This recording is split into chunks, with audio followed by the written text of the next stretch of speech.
400 years ago, the metaphor for the brain from the philosopher René Descartes was that it was like the nerves were like hollowed out plumbing, and currents moved up and down the nerves. And we still speak of currents, but now electrical currents. Then the model changed as we developed electrical machines to, something like a circuit board. But no one could conceive of a non-hardwired circuit board, so we started to think of the brain as hardwired. And now with a computer, people tend, in that master analogy, to think thought is something like the software and the brain is the hardware. But what we really find, if we just can speak about the brain on its own terms and not in terms of that metaphor, is thought actually can change the physical structure of the so-called hardware and its function. And once you realize that and dig into what the laws of that are, some very interesting possibilities arise. Because I'm a doctor, I started to look at what illnesses or conditions that people were suffering from could be changed. And part of that was to help those people, of course. And part of it was to test the idea. If it was really true, you should be able to change some illnesses. By the second book, I'm looking at some pretty substantial, severe neurological conditions and finding that they can sometimes be changed too. Not always, but sometimes, and sometimes radically. So it's a test of the concept. And at a certain point, the scales fall from one's eyes and you realize we've got a lot of things about the brain quite wrong. I talked about a girl who was born with half a brain and she's missing the left hemisphere, which we use to process language. And she, you would think she would be in the ICU with tubes in and out of her, but that's not the case. Her brain rewired itself, and she can speak, and she votes in elections, and she has her favorite basketball team, and so on. Now, that means that the brain is not nearly as localized, particularly the outer parts of the brain, for sure, as we thought, but even some of the deep parts of the brain. So think about that. What does that mean? That, thoughts that are not localized to modules. I think it's the most important change in our understanding of the brain in several hundred years. Everybody thought that the circuitry was formed and finalized in childhood. That gave rise to a view of human development, human potential, that taught people that you're stuck with what you're born with in a kind of absolute way. I mean, one case after another in my second book, people are told, your child will never get better, you will never get better, and so on.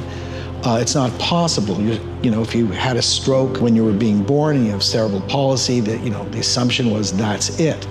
If you tried to maintain your brain as you got older, that was seen as kind of a waste of time. But even if we're not talking in medical terms, your conception of what's possible, let's say in the second half of life, is radically altered when you understand that there's plasticity from cradle to grave. You can reinvent yourself in certain respects, take on skills you never dreamed that you could take on throughout the course of your life. That's an incredibly liberating thought. And not only can you, but if you don't challenge your brain, it probably won't maintain itself. So, the brain, just like the body, requires some intensive work just for maintenance. It's necessary to do that. All the little lies that you tell yourself about yourself, the limitations, the belief systems that hold you back, they hardwire and they become real. So there's really two kinds of pain. There's an acute pain, which tells you that there's damage to part of the body, and we don't welcome it, but it actually is essential for our survival. And some people who are born with a genetic tendency not to be able to feel pain, well, they tend to die very young because they'll hurt their foot, they won't notice it, and they'll die of an infection. Chronic pain is damage not only to the part of the body, but to the nervous part of the pain system itself. So what happened with Michael Moskowitz is he was a psychiatrist turned pain physician, and he had a number of mishaps or accidents. One of them had to do with a kind of a skiing accident, and so he wrecked his neck. Initially it hurt him just around the neck, but the nerve kept getting pinched over and over again. And so the brain got really good at registering that pain. And what was initially a kind of just a strong thrust of pain, lasting seconds, as the brain got better at processing it, the pain would last longer and it started to spread from his neck to his head to his shoulders and soon his upper back. And he was stuck with a chronic pain syndrome. Now, he started reading about plasticity at this time. And as a pain physician, he tried everything for that chronic pain. So he tried all the medications, which are problematic, to say the least. Nerve blocks, so injections into various nerves, and a lot of complementary things, all the ones he knew about. And he was very open-minded, and nothing touched it. Most of us think that there's probably a pain center in the brain that registers all of this pain, but in fact, there's about a dozen different centers in the brain. And that's the first thing to know. But what's interesting about them is they're distributed through the brain, and they in general are dual purpose centers. So you may have noticed when you're in pain, you might be irritable and have emotional regulation problems, or you can't pay attention, or you can't do higher math. Now there's reasons for all of this. So one of the areas that registers pain also registers emotion.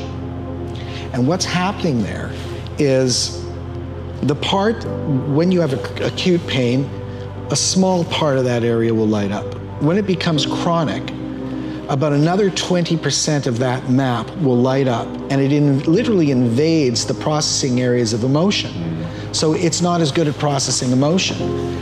Plasticity is competitive within the brain. The same thing can happen to the attention areas and to visual areas. So what Moskowitz thought to do was, every time I feel that pain, I will visualize something. It didn't matter what he visualized, interestingly enough, to see if I can take back that part of my visual map that is being hijacked by pain. So he visualized 3 actual brain scans. One of the brain not in pain, so the pain areas are not lit up. One of the brain in acute pain, and so you'd have about a dozen areas that had little pinpricks of neuronal firing. And then one of the brain in chronic pain, and these pinpricks become supernovas. And he just imagined every time he felt any pain whatsoever, kind of dialing it back from supernova to pinprick to nothing. He does this several weeks, and he's always in pain, so he's always doing it, no result. By the end of, another week, he notices he's got about 10 seconds free of pain. This is after years of pain. Not even sure it was right. By the end of several months, he's got 15, 20 minutes free of pain. By the end of a year of doing this every time it comes up, he's off all his pain meds, and he's completely pain-free. Wow. He's destroyed his chronic pain syndrome. In my first book, I describe people working with obsessions and compulsions, and it's a very similar thing. They have recurring thoughts that just won't go away, and they really have to know that you measure the success of that day by just thinking about how much effort you put into it, not whether the obsession or compulsion went away or the chronic pain went away that day. Because you're creating like a new gear shift inside your brain that's being built up from scratch so that you have conscious control over this to change it. And that takes a while. The mindset should not be conceived of as simply whether you've got a reward today, but you understand that to be a human being, to have a brain, is to be a creature that learns. And a lot of learning is incremental and slow. What Dr. Norman Deutsch is talking about is that we often create limitations for ourselves that don't need to exist. We create boundaries around our mind and think that we are incapable of breaking them down. But that is just not true. Whether you want to overcome pain or replace bad habits with good habits, that is all possible, and it starts with retraining your mind. And you can start today. So comment down below just one simple task that you can do today to start retraining your mind.